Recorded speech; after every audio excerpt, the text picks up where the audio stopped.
Nega har bir insonga Makkaga borish nasib qilmaydi? Nega minglab insonlar Ka'bani ko'rishni orzu qiladi, ammo unga faqat ba'zilargina yetadi? Bu tasodifmi? Yo'q. Bu Allohning tanlovidir. Olimlar aytishadi, Allohning uyiga faqat uning o'zi taklif etgan bandalar kiradi. Makka turistik joy emas, bu yaratuvchining uyidir.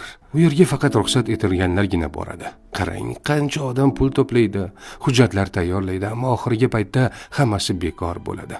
Ammo shundaylar ham borki, u safarni hatto rejalashtirmagan bo'lsa ham, Alloh unga bu imkoniyatni beradi. Nega shunday?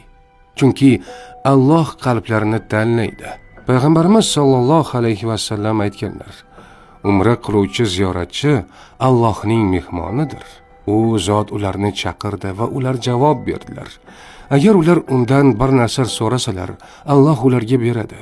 Agar mag'firat so'rasalar, Alloh ularni kechiradi. Makkaga borish bu oddiy sayohat emas, bu Allohning taklifi. Agar siz Ka'ba oldida turishni orzu qilsangiz, chipta, mehmonxona yoki qulayliklardan emas, qalbingizdan boshlang. Chunki eng katta baxt bu Allohning chaqirig'iga labbayk, Allohumma labbayk deb javob berishdir.